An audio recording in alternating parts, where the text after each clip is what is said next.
Yo, what's going on, guys? Mush back at it with another video. This year I've done a lot of videos just absolutely having meltdowns at bad PC versions and bad PC ports, whether it be recently released games like Borderlands 4, Wushang Fallen Feathers, or earlier in the year with games like Spider-Man 2, we've had crazy system requirements, but I want to spin this video a little bit. Let's get rid of the negativity for a minute, although there will be some negativity because I'll clown on the Borderlands 4s of the world, but Arc Raiders is about to come out, and it's getting quite a lot of buzz, and I feel like this game should have a lot of attention around its very, very great system requirements. How about that? A game that actually looks pretty good, but at this point, looking at the requirements, looking at some of the videos that they've put out, and looking at some of the early testing, it looks like it'll be a game that you don't need a NASA PC to run, or in a lot of cases with a lot of these games coming out, you could have a NASA PC, you could have a 5080, and you're still getting garbage performance. And the fact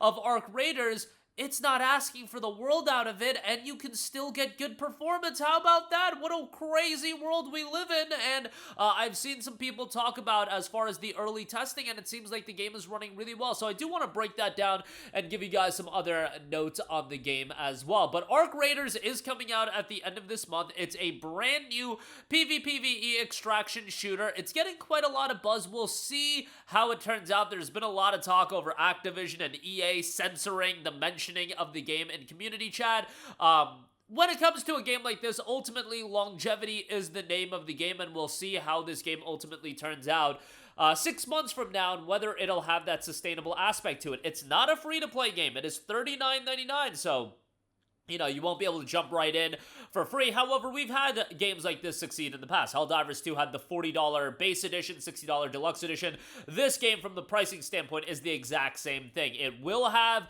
microtransactions in the form of cosmetics and things of that nature, but primarily for this video, I do want to highlight the system requirements. So let's just go through them. Minimum system requirements, you're looking at an Intel Core i5 6600K or an AMD Ryzen 5 1600. 12 gigs of RAM, which for minimum, 16 gigs is becoming more and more commonplace, and really most rigs that people are buying these days, 32 gigs is the route to go, but 12 gigs minimum. GPU, a GTX 1050 Ti or an AMD Radeon RX 580. The 580 came out in like 2017, you guys. That's an 8-year-old GPU that is still running or will be able to run a game in 2025, 8 years later. Is it going to max it out? Is it going to get 100 frames per second? Probably not, but will it be able to run the game based on the minimum requirements? It will. And how about recommended? You're looking at an Intel Core i5 9600K or an AMD Ryzen 5 3600, 16 gigs of RAM, and then an RTX 2070 or an AMD Radeon RX 5700 XT. I will also add, NVIDIA has put out an official NVIDIA DLSS video with Arc Raiders, and they're showcasing the game getting 100 frames per second with DLSS turned off. That's what it should be. DLSS was not supposed to be used as a crutch for poor PC performance, but myself and many other people had been saying for the longest time that when we put so much emphasis on DLSS, frame gen, it was absolutely going to get to a point that it was going to be utilized as a crutch rather than it being something that's complementary to the experience than being essential. It is now being essential. If you want to play Borderlands 4, guess what? Frame gen is pretty much essential for most rigs to be able to run that game, and that's ridiculous. That's never what was the intention, or at least how we perceive to be the intention of a lot of that AI technology, which a lot of people have various opinions about. I'm not going to get into that now, but it's also opened the floodgates to PC has always had an issue with some games just being bad PC versions. However, nowadays, with Unreal Engine 5 being jank in a lot of instances, and also the explosion of frame gen, of DLSS, I really do believe that has opened the door even more to be extra lazy in terms of optimizing these games on PC. And when you look at this year, and really, it's true in any year,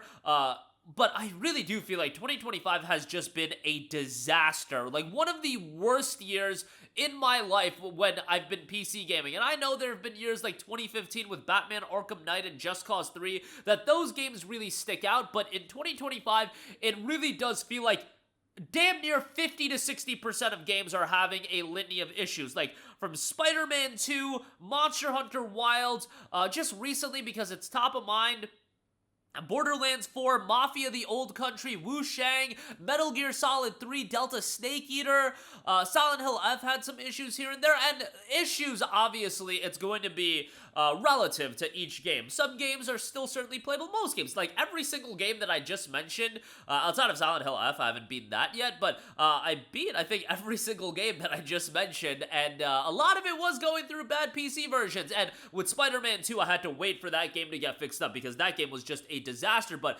really do hope Arc Raiders, based on these system requirements, that it turns out well, and we still have 3 weeks from launch, but they're running a server slam. They're gonna have a server slam test on October 17th to the 19th, and you'll be able to gauge the performance then as well. I just think this is something we need to see more of games actually. Oh, there! Whoa, what a crazy take. We need to see more of games being optimized and not getting bait and switched on games. Like, I think what they did with Borderlands 4 was absolutely egregious, and I don't see that many people bring it up because what I like to see out of big budget games, especially a $70 game like Borderlands 4, which, by the way, was being bundled and utilized as a promotional vehicle for NVIDIA hardware. I think that's what makes the Borderlands 4 situation even more insane, is that that game was literally bundled with NVIDIA graphics cards. Don't you expect a game like that to be well optimized? But that game came out on September the 11th, I believe it was.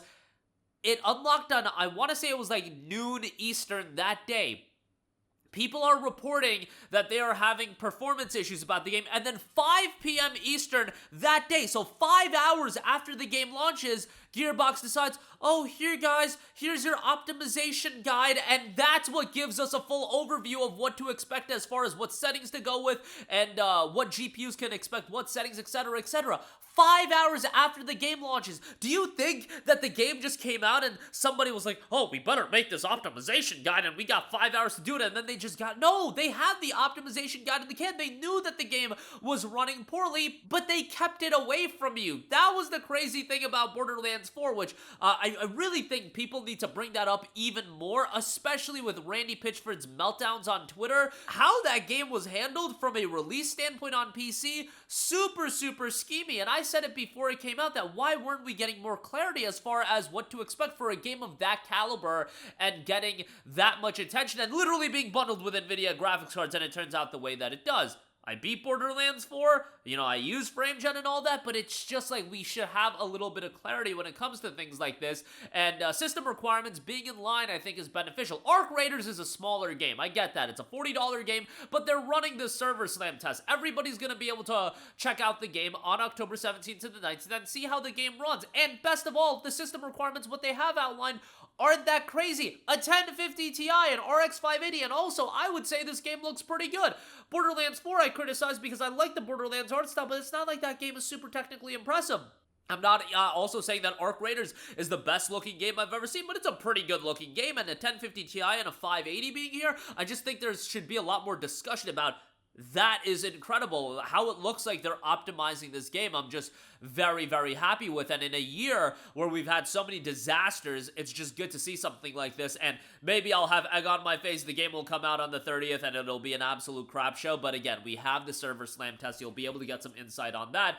And hopefully everything works out well. And, you know, I just want these PC versions to get better and better. Like some of the recent ones, Mafia, Wu Shang, Borderlands 4, so on and so forth. It's just been a very, very big clown show, and hopefully more system requirements in line with Arc Raiders, where you don't have, like, Deus Ex Remastered next year. Brother, that's a game from, like, the year 2000, and it's recommending an RTX 2080. Deus Ex, that remaster is recommending a higher-end GPU than Arc Raiders. How do we get to this conclusion? Nobody knows. Shut up and accept it. I guess that's the vantage point where we gotta be looking at it from, but nonetheless, that's gonna do it for me. Let me know all of your thoughts. Server Slam test for Arc Raiders is on the 17th. Just wanted to make note of the system requirements, and I will catch you guys in the next one. Peace out.